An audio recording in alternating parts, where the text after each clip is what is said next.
Hi, I'm Mike Crowley, and today at Fluid Mechanics I'm going to give an overview of how to use the Modelica modeling environment. Modelica is an open source language designed for conveniently modeling complex physical systems such as hydraulics, mechanics, electrical, magnetic, so on. It uses a graphical interface which significantly simplifies the creation of models. The language also facilitates the use of complex mathematical functions and control, and various domains such as mechanical, electrical and hydraulic can be joined together to create very complex models in a simple way. There are a number of software environments you can use. Some of these are free and some are commercial. Open Modelica is the favoured free version, and that can be downloaded from the Modelica website, the Modelica Association website, and I will provide a link to that in my blog associated with this video on my website. And there are other platforms such as SimulationX, which is the platform I normally use, and Dymola, and they're commercial packages. But they do have some advantages because they include libraries which you don't get with the standard version. And again, I'll provide a link on my blog to their websites. Today I'll give you a presentation on how to create a very simple model in SimulationX, a simple hydraulic model. I will then show you an example of a complex model I modeled in SimulationX. This model is of a wave device which converts wave energy from the waves in the sea into electrical power. It's a renewable energy device. It was manufactured by a company called Aquamarine Power, and their device was called Oyster, and I did the hydraulic modeling for them using SimulationX and created what they call a wave-to-wire model. The reason why I'm showing you this, I mean, within the time there won't be enough to go into it in detail, but just to give you an overview of what sort of things you can actually do with Modelica. I'll explain this shortly at Fluid Mechanics.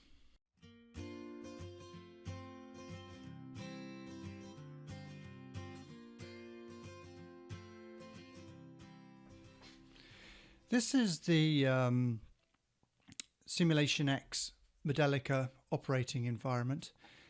The central part of the screen is where we actually create the models, and on the left here is the libraries that come with the SimulationX.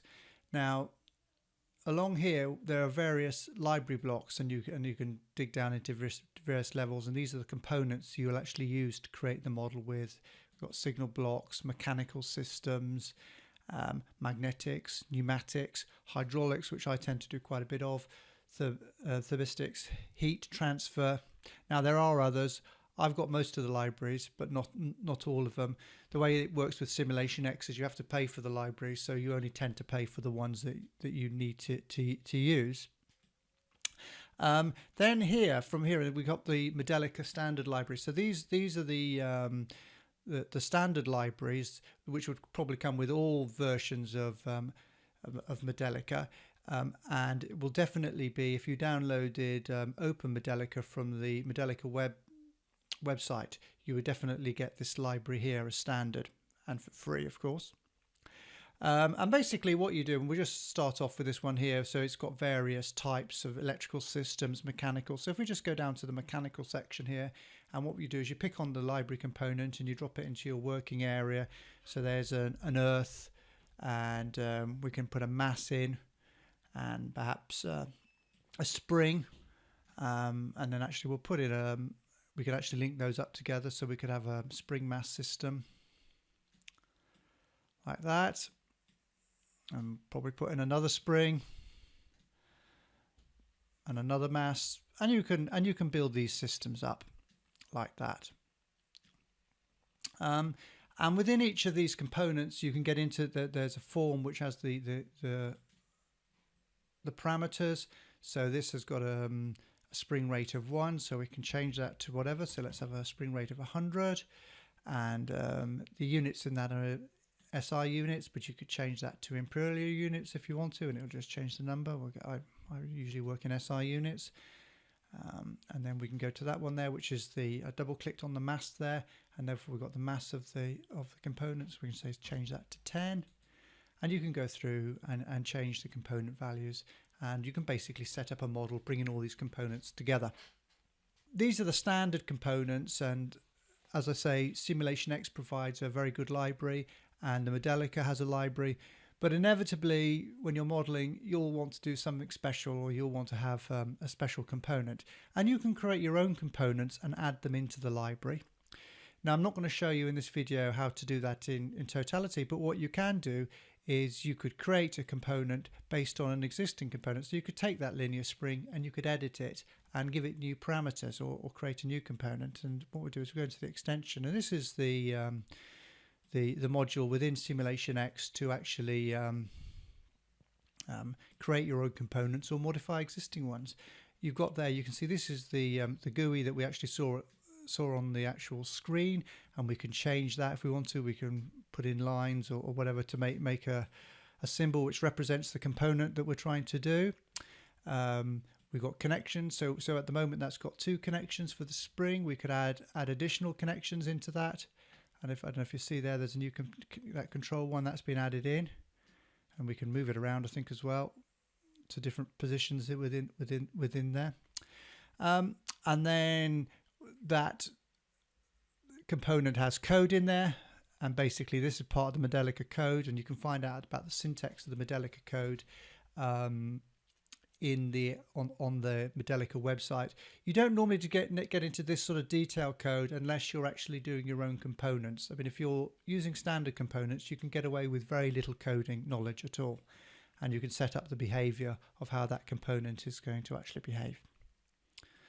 So I'll get out of that now. No. So let me just delete that off, and we're going to create a little hydraulic model. So what I'll do is I'll put a tank, and we'll have another tank. So there's various sources you can use. You can use pressure sources. I'm just going to open a simple tank, and we'll go down and we'll connect a pipeline between the tanks. And so we'll basically have a pipe between the 2 tanks.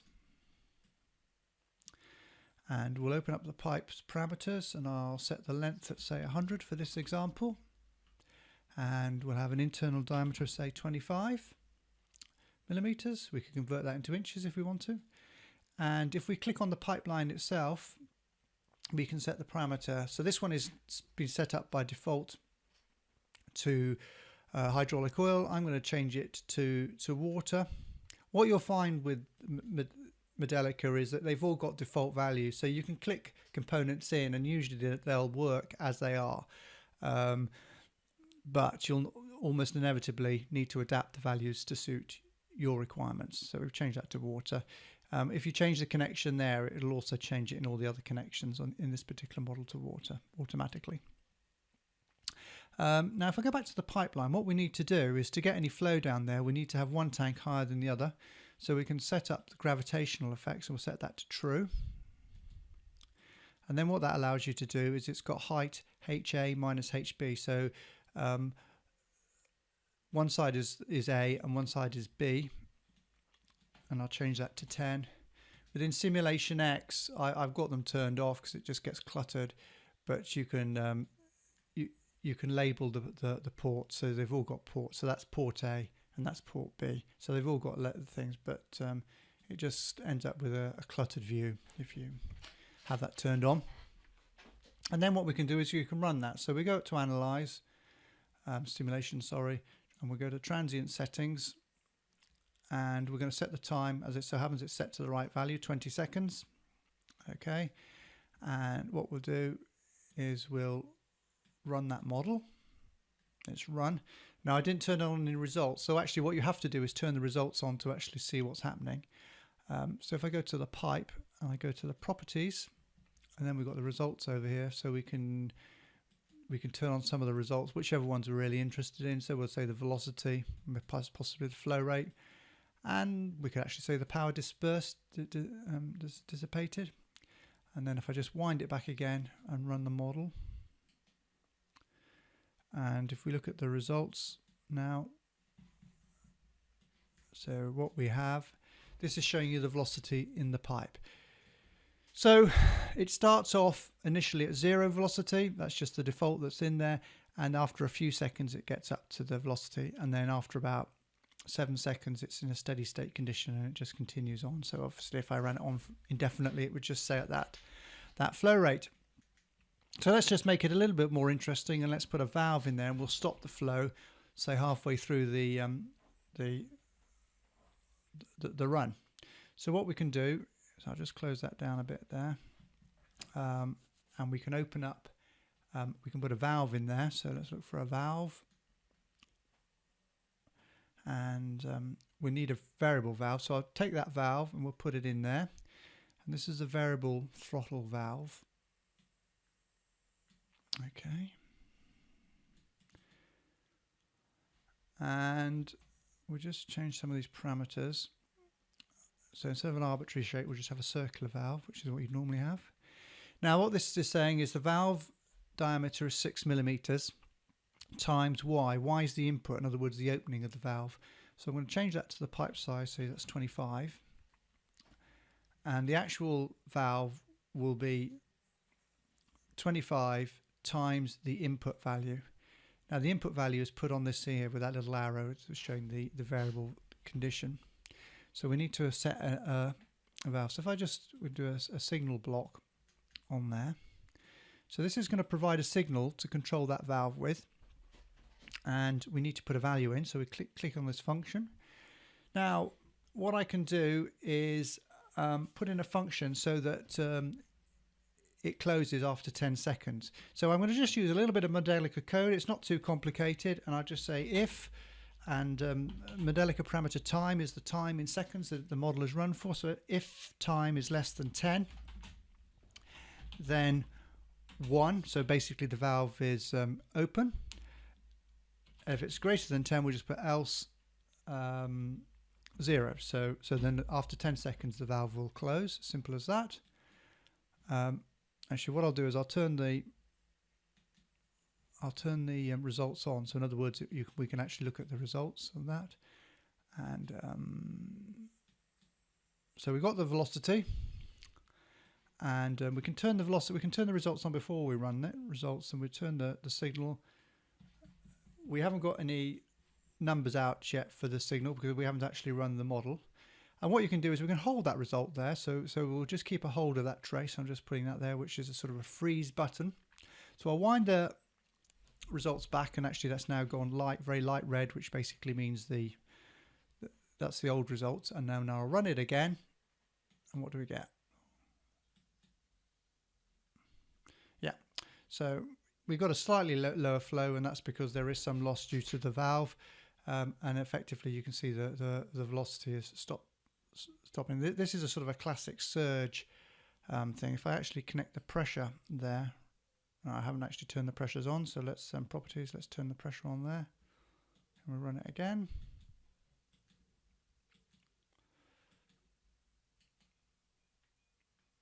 Pressure, and you can see what's happening to the pressure. Effectively, when we close the valve, we get a sudden increase in pressure, then the flow starts going backwards and forwards. Now this is not a true surge analysis because I've only got one pipe section. To do this as a proper surge analysis, we would need to sort of split this pipe up into smaller sections, but it gives a very good indication as to what's going to happen. So that's a sort of a very basic model. So let's just turn those results off, and let me just show you something that I did earlier, as they say. This is the model I did for for Aquamarine Power for their wave device. Basically, what we have, this is the overview of the model, and actually this model goes down into various sub layers. So it's not just what you see there. If you look in various sections, like in here, I can open up components, and these components then have their own components with them in them, and you can layer the model up quite deeply this way and get some quite sophisticated functionality out of it. That particular one is a control algorithm. So basically what you've got here is this is run over 1,818 1,618 seconds. So it's quite a long run. It would have actually taken quite a while to run this model. And if we look at the results for this, this is the actual wave input data into the model. So in other words, in this model we've modeled a varying C. So the waves obviously from one wave to another change. They're not constant. Okay, so this is quite sophisticated that way. And you can sort of zoom down, and actually then if you get down to zoom in, you can actually see the waves moving backwards and forwards. Now this is the wave force applied to the actual device itself, because this was a big massive flap which moves backwards and forwards. The flap, as it moves backwards and forwards, drove two large hydraulic cylinders, and these are the hydraulic cylinders. And what we can do is look at the stroke of the cylinders, and this is showing the stroke that you get. And again, you can sort of zoom in and see over a short period of time that the stroke. The cylinders pump hydraulic fluid to hydraulic motors, which then drive electric generator. Effectively, we've got a set of valves which rectify the flow. They're called logic valves, and in this in these components here, we have the logic valve set up. Close. We've got some accumulators, and another thing there with accumulators in them. You can actually look at what flow rates we were getting. So this is the flow rates from the actual device. And again, you can look at it, and obviously the flow rate stops starting with the waves. Now this is not this is the basic flow rate, but then effectively what we have is a bunch of accumulators which smooth it. So that's the flow rate before the accumulators, and if you look down here, this is the flow after, and it's smoothed quite a lot. Or actually the flow that's going to the actual motors themselves, and we've got much smoother flow through the actual motors which drive the generators. This is litres per minute, by the way. And then each of these blocks here is the motor generator set. And we've got the thing there, we've got the hydraulic motors which then drive generators. And then you get your electrical power, closed compound. And actually we had quite a sophisticated control system, because controlling for wave power devices is quite complicated. You've got lots of things going on, and we got this component here, and then you go down to sub layers on that, and we have lookup tables and lookup maps. So basically you say if this is happening, you need to do this, and you need to adjust the device for various C settings. So in summary, Modelica is an open source language, and SimulationX is one of the commercial modeling environments available. But there are others, such as Open Modelica, which are free. Modelica is a very flexible modeling tool to model real engineering systems.